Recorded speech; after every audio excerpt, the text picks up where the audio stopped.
All right. So what I'm going to try and do today is modify the cubby hole, or the cubbies in the truck bed, since they have all these holes where the water gets in. You can't put anything in there because it just gets full of water. Got all these holes for the hinges, and then it's got the holes for the locks, and then it's got drain holes. But all the water keeps coming in there, so I'm gonna cover them up. So you got to take these out. It's a torque. I don't know what size it is. I'll get that, and I can start taking it apart. So it's a T30 torque. I'll take them off and take the cubby hole out, or the cubby out, and wash it, and then do the cover for it. There it is. So I took all the 6 screws out, and as you can see, it is pretty dirty because of all the water.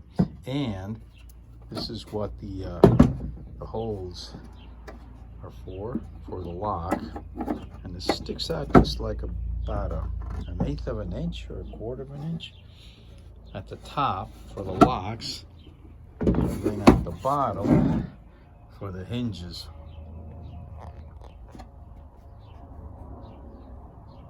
So that's what I got to cover up. I got to come up with some sort of a cover for these things, and the drain holes also. But I got an idea for the drain holes. Maybe I'll just plug them all up. That's easy to plug up. But let me take it to the bench and see what I'm gonna make some little covers with some aluminum siding that I have. So you can buy the roll of aluminum siding at the store, Home Depot or Lowe's.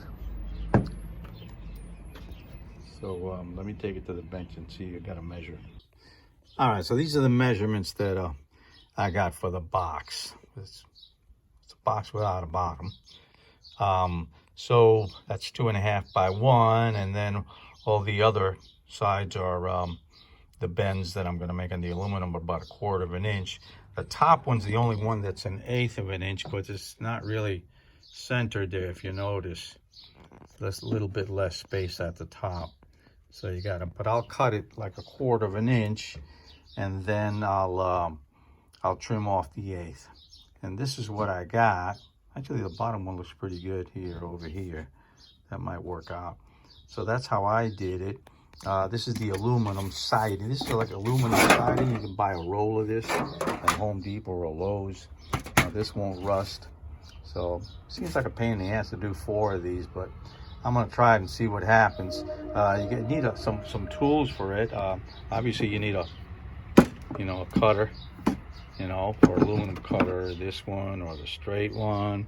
Then I happen to have this that I had from when I used to work in HVAC. You can fold it another way. You can use a metal ruler if you want to fold it. It's easy to fold. I'm just going to use this. And then here's the tape that I'm going to tape it with. It's the 3M. This stuff holds really good. I've had lights under the truck and under the Jeep that I had held with this or glued with this, and never came off with water, all rain, cold, heat, snow. I mean, you can tape something inside your vehicle with this, and man, that shit don't come off. So I'm gonna try that, and I'll see if it works out. It should work out. I've done it before, so that works. You can use silicone if you want, or epoxy, or whatever you want to do. I'll try that and see how it holds. If it falls off, I'll make another one and use it with silicone. But I'm pretty sure that's gonna hold. So let me cut the box up, and then I'll show you. Yeah, so I cut off the overall piece. All right, so now I got to cut these parts out. like you can see in here. You don't need that because you got to bend it. So let me cut that out and I'll show you, how it's coming out. All right, so there you go. See, I cut the corners out. So if you do a little diagram on paper, it's easier to follow. So it looks like that. Now I'm just gonna bend these parts, bend it down, and make the little box. All right, so this is what I get now. See, get a little box without a bottom. Okay, and then now I'm gonna bend these guys, this other piece up. Okay, see there. Bit of a pain in the ass without these duck bills, but without that. But, let me bend the other parts up. Yeah, so there we go. Once you finish bending it, and that's how it fits. The height is perfect. Doesn't need much depth, and that's the box. Now I tried it on the other side. It won't work. So yeah, there's not much to glue onto here at the top there. At this edge, there's not much to glue onto.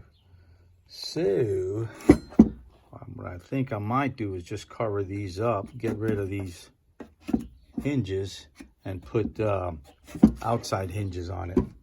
It'll probably be easier if I put a surface mounted hinge here with rivets. I already got them. So I think I'm just gonna do this side for now. I gotta make another one. And then I'll do the hinge for the bottom. It's better than making 4 of these suckers. It's not bad, but pain in the ass. You can find something else to put there, then fine. But that's how I'm doing it. So if you want to do it, let me put the tape on it, and I got to clean it and put the tape on it. Here's the second one that I cut. But I realized that a lot of people don't have those pliers, these things, they call them duck bills. But everybody has these, supposedly. Linesman's pliers, so it's got a flat end. So I want to bend it with that, and that should work. But yeah, if you don't have these, you might as well get a pair of these. Everybody needs these. So I'm going to do it with that. Realize a lot of people don't have that other tool. There we go. So I did the second one with the linesman's pliers. Yeah, it's fine. Works just as good. Just got to straighten out so this is a little flat. But yeah, works the same way. So no need for special tools. So these should work on this thing pretty good. Yeah, all I gotta do is put the tape on it, clean it, put the tape, and that'll cover up the 2 holes. And that's for the hinges. No, this is for the locks.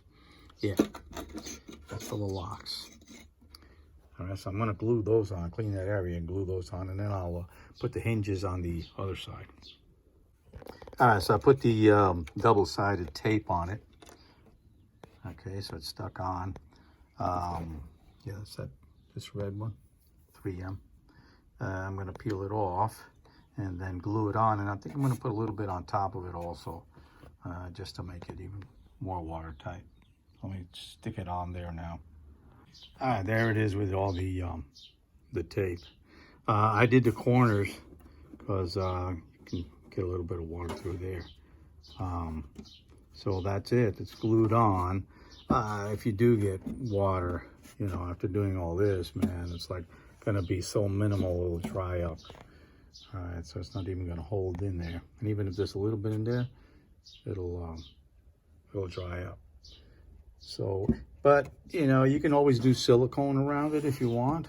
Do the double stick and then put some silicone all the way around it, because you're not going to see that. It's under the inside the wheel well, so you're not going to see that at all. So that's what it looks like on the outside. I'm going to leave it like that. And Okay, that's what it looks like on the inside. And the, let me just make sure the locks close. Let's just put it on. It's upside down, but it should work. All right, I'm not left-handed, so let me flip it over.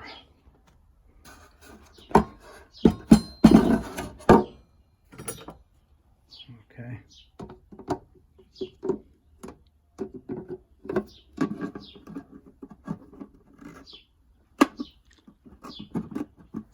There it is. And there it is. You can lock it. You can even put the other locks on it. Just make sure the lock mechanism isn't too long for these guys. So if you're going to put the keyed locks, I get that first and then do this whole little invention. All right, so next thing I'm going to do is put the hinges on it. I have to cut these guys off and put the outside hinges on it. So let's get the stuff for that, and I'll get back to it. I covered up the 3 bottom holes with tape, actually 2. I'm going to cover the other one because I have a tonneau cover, so water's not going to get in from the inside because I always have the cover on. But if you want to leave one open, I would stick a little piece of this on it. I obviously cut a little shorter. All right, and that'll drain and the water won't come up. All right, so you can cut a little piece of that and glue it on with this stuff. This stuff is like ridiculous. It'll glue on to just about anything. I've glued on plastic rubber trim on aluminum fenders that I had on the Jeep. Man, it never came off in winter, summer, rain, snow. So this stuff is really good. So if you're a little paranoid about the water not draining, if you just cut a little piece of this, and it's probably about 1 inch. Water shouldn't go up. Like I said, if you get a little bit of water, it'll dry up. I mean, it won't be as much as it was before. So, but I'm going to cover mine completely because, like I said, I have a tonneau cover, and I'm not going to get any water from the inside. Okay, got it all sealed up, top and bottom. Okay, so these things work. Now there's plenty of space for it. All right. Open it up. And now I've got hinges. So that way, I can cover up those holes. Like I said, if you want to use the tape, use the tape. If not, use silicone or epoxy or, whatever you feel like sealing it up with. All you got to do is cut these things off. These hinges are easy to do just with the rivets. Okay, if you got something really valuable in there and you don't have a tonneau cover, I mean, this is easy to rip off, especially with locks. So if you're concerned about that, then I would get the metal door that somebody sells. It's got some really beefy locks and hinges and all that junk. So do it that way. I'm just going to get a little touch-up paint and cover up the rivets. But yeah, that's my solution, so I don't get any water in there. It'll be nice and clean. I can put my small compressor in there with a little padding so it doesn't rattle, and it'll be dry. I mean, because it's really annoying to have those things. You can't put anything in there. Well, this is made out of rubber. So yeah, let me put it on the truck and see what it looks like. All right, so there it is. Got it in there, and I got the little compressor in there. Fits in there perfect. As a matter of fact, it's a little snug, but that's good because it won't rattle. Yeah, that's pretty tight because the hose doesn't come off, so it's pretty tight. So that's a good thing. And so that's it. That's the project. If you like it, give me a like. If you got comments, Send me a comment. If you want to subscribe, subscribe. Thanks for watching.